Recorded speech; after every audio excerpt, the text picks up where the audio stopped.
You know what's crazy? One tweet. Just one stupid tweet changed everything for me. I'm talking about a single message that cost me everything I had. Everything I thought I was building. My entire Bitcoin story, my cryptocurrency journey, all of it, gone. My name's Jake, and I need to tell you this story. Because maybe, just maybe, it'll save someone else from making the same mistakes I did. And trust me, I made some big ones. Man, where do I even start with this? I guess I should warn you up front. This isn't one of those feel-good crypto success stories. This is about how I went from being the guy everyone called a Bitcoin genius to being the guy who destroyed people's lives with a single tweet. Back in 2011, I was nobody special. Just another guy working at a tech startup in San Francisco, making decent money but nothing crazy. You know what I mean? I had this small apartment in the Mission District, shared it with two roommates who were always bringing random people over. Drove an old Honda Civic with a broken air conditioner that made this weird rattling sound every time I turned left. I was living paycheck to paycheck like most people my age. Ramen noodles were a food group. Happy hour was my social life. I'd check my bank account before buying coffee, you know what I mean? But I was always curious about technology, always looking for the next big thing, always reading tech blogs until 2 in the morning, diving deep into forums that most people had never heard of. My friends used to joke that I knew about stuff before it was cool, but honestly, I was just a nerd who couldn't sleep. That's when I first heard about Bitcoin. I remember sitting in this coffee shop downtown, Blue Bottle on Mint Street, scrolling through some obscure tech forum called Bitcoin Talk. And there it was. This post about digital money, cryptocurrency, something called blockchain that was supposed to change everything. The guy who wrote it, probably some programmer in his basement, was talking about how traditional banks were obsolete, how we were on the verge of a financial revolution, how early adopters were going to be the new wealthy class. I'm reading this thing, and half of me is thinking this guy's completely insane. Digital money? Come on. But the other half was intrigued. Honestly, I didn't understand half of it at first. The technical stuff about cryptographic hashing and distributed ledgers went right over my head. I had to Google every other word. But something about it just clicked. The idea that you could have money that wasn't controlled by banks, by governments, by anyone. That was revolutionary, man. So I did what any curious person would do. I bought some. Not much. Just $100 worth. Bitcoin was trading at like $8 back then. Can you believe that? $8 freaking dollars. I could have bought a dozen Bitcoin for what I spent on lunch that week. But here's the thing. Even spending that $100 felt like a huge risk. I mean, I was buying imaginary internet money from some sketchy website that looked like it was built in someone's garage. The whole process was terrifying. I had to send money to some exchange called Mt. Gox that nobody had ever heard of. My roommate Dave thought I was completely nuts. "Jake, you just spent $100 on nothing," he said. "Like literally nothing. It doesn't even exist." Maybe he was right, but I had this feeling, you know? This gut instinct that something big was happening. Those first few months were absolutely wild. I mean, I was watching the price every single day. Every hour, actually. I'd refresh this primitive Bitcoin price tracker website obsessively. It would go up a little, down a little, and I'd feel this rush either way. But here's the thing about Bitcoin 2011. Nobody really knew what they were doing. We were all just figuring it out as we went along. There were no fancy trading apps, no institutional investors, no celebrities talking about crypto on Twitter. Hell, Twitter barely existed back then. It was just a bunch of tech nerds and libertarians trading magic internet money on forums that looked like they were designed in 1995. I started reading everything I could find. White papers that made my head spin.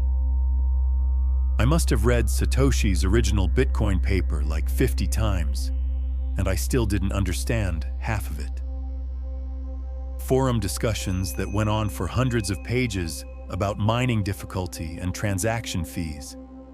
Articles about the crypto market that barely existed yet. I was obsessed. My friends thought I was crazy, talking about this digital money that most people had never heard of. I'd try to explain it at parties, and people would just stare at me like I was speaking a foreign language. My girlfriend at the time, Sarah, she was really not having it. "Jake, you're spending more time reading about fake money than you are with me," she'd say. And she wasn't wrong. I'd come home from work and immediately open my laptop to check Bitcoin forums. "It's not fake," I'd tell her. "It's just different." "Different how?" "It's not real money. You can't buy groceries with it." And she was right. Back then, you couldn't really buy anything with Bitcoin. There were maybe a handful of websites that accepted it, mostly selling weird tech stuff or things you probably shouldn't buy online, if you know what I mean. But I believed in it. I believed in the technology, in the potential, in the idea that we were witnessing the birth of something that would change the world. You know what? Maybe I was a little crazy, but sometimes being a little crazy is what it takes to see the future. The price started climbing. $10, $15, $20, and I'm thinking, man, this is actually happening. This Bitcoin investment thing might actually work out. So I bought more and more. Every paycheck, I'd put a little bit into Bitcoin. Not enough to hurt me if it went to zero, but enough that I'd feel good if it went up. I had this system. I'd put 20% of my paycheck into savings, 20% into Bitcoin, and live off the rest. My friends thought I was insane, but I was disciplined about it. By the end of 2011, I had maybe $2,000 invested, which was a lot for me back then. A lot. That represented months of saving, of skipping dinners out, of walking instead of taking Uber, of wearing the same 3 shirts until they fell apart. But I was building something, or at least I thought I was. Fast forward a couple years, and Bitcoin was starting to make headlines, real headlines, not just in tech blogs that 5 people read, but mainstream news. CNN, Fox, CNBC, all of them were talking about cryptocurrency. I remember the first time I saw a Bitcoin story on the evening news. I was sitting in my apartment, eating leftover Chinese food, and there it was. This reporter trying to explain blockchain technology to people who had never heard of it. It was surreal. This thing I'd been obsessing over for years was suddenly mainstream news. The price was going crazy. $50, $100, $200. Every day brought new highs, new records, new reasons to believe this was really happening. I was doing the math in my head constantly. If I had bought more back then, if I had just put in 5,000 instead of 2,000, if I had been braver, more decisive, I'd be rich by now. But I wasn't complaining. My small investment was turning into something real, something that could actually change my life. I started calculating things differently. Instead of thinking about my Bitcoin in dollars, I started thinking about what I could do with the money. Maybe I could pay off my student loans. Maybe I could buy a car that didn't break down every other week. Maybe I could finally move out of that apartment with the paper-thin walls. That's when I made my first mistake. I quit my job. I know. Sounds stupid now. But at the time, it felt like the right move. I was making more money from Bitcoin trading than I was from my actual job. Why sit in an office writing code for someone else when I could be focusing on this full time? My parents freaked out. My dad, who worked the same job for 30 years, couldn't understand it. "Jake, you're throwing away your career for internet money?" he kept saying during our weekly phone calls. "It's not internet money, Dad. It's cryptocurrency. It's the future. Future of what? Losing your mind? My friends thought I'd lost my mind. Sarah definitely thought I'd lost my mind. She broke up with me over it, actually. We had this huge fight where she said I was becoming someone she didn't recognize. You used to care about other things, she said. You used to want to build things, to create things. Now all you care about is money. Maybe she was right. But I was convinced I was ahead of the curve. I was going to be one of those crypto millionaire stories you read about. The guy who saw it coming before everyone else. The guy who was brave enough to take the leap. By 2013, Bitcoin hit $1,000. $1,000, man. Do you know what that meant for someone who got in at $8? I was rich. Not just comfortable, but actually rich. I did the math one morning, sitting in my usual coffee shop, and I almost couldn't believe it. My Bitcoin holdings were worth more than most people make in a year. More than I had ever dreamed of having. I moved to a bigger apartment in Soma. 1 bedroom, but it was mine. No roommates, no sharing a bathroom, no listening to Dave practice his guitar at midnight. I remember the first night I slept there, just lying on the floor because I hadn't bought furniture yet, and feeling like I had made it. Bought a new car, a BMW M3 that I'd dreamed about since college. I'll never forget driving it off the lot. The salesman kept asking what I did for a living, and I just said, investments. He looked at me like I was some kind of financial genius, started going to expensive restaurants where I'd order wine that cost more than my old monthly rent. I had no idea about wine, but I was learning. I was becoming the kind of person who could afford to learn about expensive things. I felt like I had cracked the code, you know? Like I had figured out something that most people were too scared or too slow to understand. The crypto market was exploding. Everyone wanted to know about Bitcoin.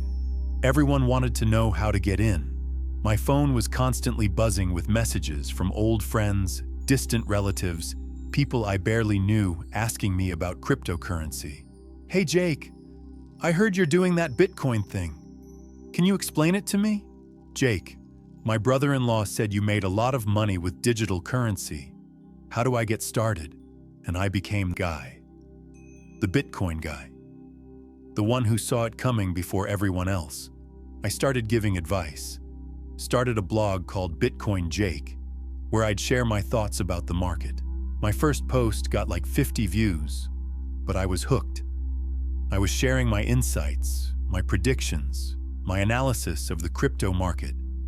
Got invited to speak at conferences, small ones at first, maybe 50 people in a hotel conference room, but gradually bigger ones. People looked at me like I was some kind of genius. I loved it. I loved the attention, the respect, the feeling that I was important, that I had something valuable to say. But here's the thing about success. It changes you, and not always in good ways. I started believing my own hype. I got cocky. I started thinking I could predict the market, started using leverage in my crypto trading, started putting money into every new cryptocurrency that came out. Ethereum when it was $2, Litecoin, Ripple, coins with names I can't even remember now. Most of them made me money, at least initially. Every win convinced me I was smarter than everyone else. Bitcoin lessons? I thought I didn't need them anymore. I was the teacher now. I was on Twitter constantly, sharing my thoughts about the market, building a following, people hanging on my every word. Every tweet would get hundreds of likes, dozens of retweets, people calling me a visionary, a prophet, the next Warren Buffett. My blog had thousands of subscribers. I was making money from sponsorships, from affiliate links, from people paying me for premium advice. I launched a newsletter called Bitcoin Jake's Insider Tips that people paid $20 a month to read. I was living the dream, right? I bought a Tesla, started wearing expensive watches, went on vacations to places I'd only seen in movies. I was living like I was already a millionaire, even though most of my wealth was still in Bitcoin. My family started treating me differently. My parents, who had been worried about me quitting my job, suddenly wanted investment advice. My cousins who used to make fun of me for being a computer nerd were suddenly asking me about cryptocurrency. Wrong. I was living a fantasy, and I was about to wake up in the worst possible way. It was December 2017. Bitcoin was approaching $20,000. The entire world was going crazy for cryptocurrency. My neighbor, who couldn't figure out how to use his iPhone, was asking me about Bitcoin investment strategies.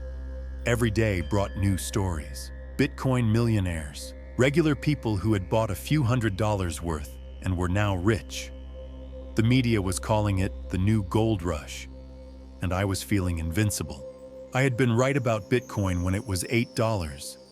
I had been right when it hit 100. I had been right when it hit 1,000. Why wouldn't I be right about what happened next? That's when I sent the tweet that changed everything. I still remember exactly what I wrote. Word for word. It's burned into my memory like a scar.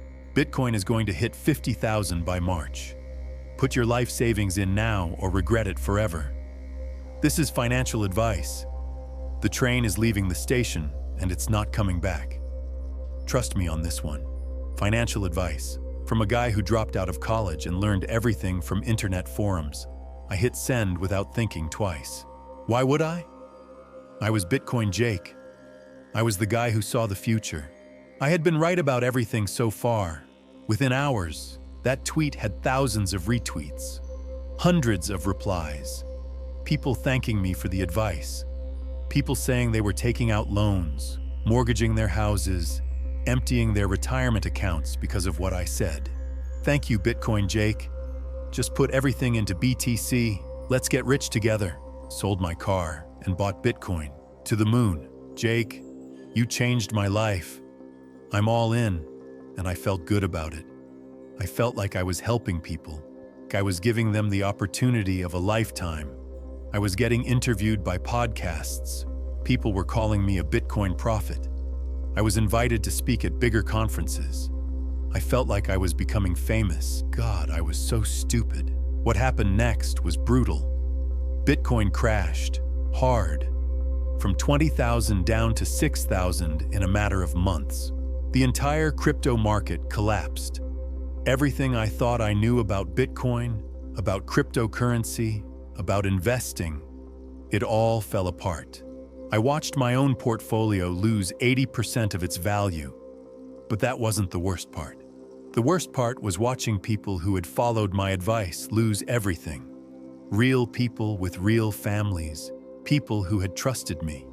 I started getting messages, angry messages, desperate messages, people telling me I had ruined their lives, that they had taken out loans, mortgaged their houses, emptied their retirement accounts because of what I said.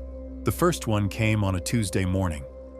I was having coffee, checking my phone, and there it was. Jake, you destroyed my life. I put my daughter's college fund into Bitcoin because of your tweet. $23,000, gone. She's 17. What am I supposed to tell her? That was from Mark, a teacher from Ohio. A real person with a real daughter who wouldn't be able to go to college because of my tweet. Then came another one. From a woman in Texas whose husband had used their entire savings to buy Bitcoin at $18,000. They were facing foreclosure. Their kids were asking why they had to move out of their house. Another from a guy in Michigan who had taken out a second mortgage to buy Bitcoin. He was about to lose his house. Another from a retiree who had put his entire pension into cryptocurrency. He was 72 years old. I tried to tell myself it wasn't my fault, that people should have done their own research, that I was just sharing my opinion, that I had said not financial advice in other tweets. But deep down, I knew better. I had said, this is financial advice. I had told people to put their life savings in. I had created a false sense of urgency and certainty. I had destroyed lives. The money was one thing. Losing most of my Bitcoin investment hurt, but I could handle that. I had made money on the way up. I lost money on the way down. That's just how markets work. But what I couldn't handle was the guilt. I couldn't sleep. Every time I closed my eyes, I saw Mark's daughter. I imagined her finding out she couldn't go to college because of my tweet. I imagined that woman's kids asking why they had to move, couldn't eat. Food tasted like cardboard. I lost 20 pounds in 2 months. Every time I looked at my phone, there were more messages. More people telling me how I had destroyed their lives, how their marriages were falling apart, how their kids were asking why daddy was crying all the time. I stopped tweeting, stopped blogging, stopped going to conferences. I just disappeared. My blog subscribers kept emailing, asking where I was. Conference organizers kept calling, wanting me to speak. Journalists wanted to interview me about the crash. I ignored them all. For months, I barely left my apartment. I was depressed, angry, confused. Everything I thought I knew about the crypto market, about Bitcoin, about myself, it was all wrong. I kept thinking about Mark, that teacher from Ohio, about his daughter who wouldn't be able to go to college because of my tweet, about all the people who had trusted me. I started drinking. A lot. I'd wake up, check the Bitcoin price, see another message from someone whose life I'd ruined, and reach for the bottle. Vodka, mostly. I'd drink until I couldn't think about the messages anymore, until I couldn't see Mark's daughter's face in my mind. My savings were running out. The money I had made from Bitcoin was disappearing fast. My few remaining friends were worried about me. My parents kept calling, but I couldn't bring myself to tell them what had happened. How do you tell your parents that you destroyed people's lives? Eventually, I had to face the truth. I wasn't a crypto expert. I wasn't a Bitcoin prophet. I was just a guy who got lucky early and let it go to his head. I had confused being right about one thing with being right about everything. I had confused a bull market with genius. I had confused Twitter followers with actual expertise. The blockchain technology I believed in, that was still real. But the way I had approached it, the way I had treated it like a get-rich-quick scheme, the way I had encouraged others to risk everything, that was all wrong. I started reaching out to people, not to defend myself, but to apologize, to take responsibility. It was the hardest thing I've ever done. Calling up strangers and saying, "I'm sorry I ruined your life." Some people hung up on me. Others yelled at me. Both reactions were fair, but some people, surprisingly, were understanding. Mark, the teacher from Ohio, he was surprisingly kind. "Jake," he said, "I made the decision to invest that money. Yes, you influenced me, but I'm an adult. I should have known better." But that didn't make me feel better. It made me feel worse, because he was being kinder to me than I deserved. The woman from Texas, she was angrier. "You have no idea what you've done to my family," she said. "My husband blames me for not stopping him. My kids think we're poor because we're stupid. You destroyed more than just our money." She was right. I had destroyed more than just money. I had destroyed trust. I had destroyed relationships. I had destroyed people's faith in their own judgment. Here's what I learned from my Bitcoin crash story. What I wish I had known back then. First, never give financial advice unless you're qualified to give it. And I mean really qualified. Not just lucky. Not just early. Qualified with education, with experience, with understanding of risk management. Second, the crypto market is volatile, more volatile than anything most people can handle. If you're going to invest, only invest what you can afford to lose. And that literally. Money that you could light on fire and still sleep at night. Third, success can be more dangerous than failure. Success makes you think you're smarter than you are. It makes you take risks you shouldn't take. It makes you forget that luck played a role in your success. Fourth, with great influence comes great responsibility. When people listen to you, when they trust you, you have an obligation to be careful with that trust, to be honest about what you know and what you don't know. Fifth, markets are unpredictable. Anyone who tells you they can predict the future price of Bitcoin or any other asset is lying. either to you or to themselves. Sixth, social media can be dangerous. The dopamine hit of likes and retweets can make you say things you shouldn't say. It can make you believe you're more important than you are. I'm not going to lie and say I figured everything out overnight. It took years of working regular jobs again, of rebuilding my life piece by piece. I got a job at a small tech company doing basic web development. Nothing glamorous, but it paid the bills and gave me a routine, something to focus on besides my mistakes. I stopped drinking. That was hard. Really hard. I had been using alcohol to numb the guilt, and without it, I had to face what I had done. Started seeing a therapist, Dr. Martinez.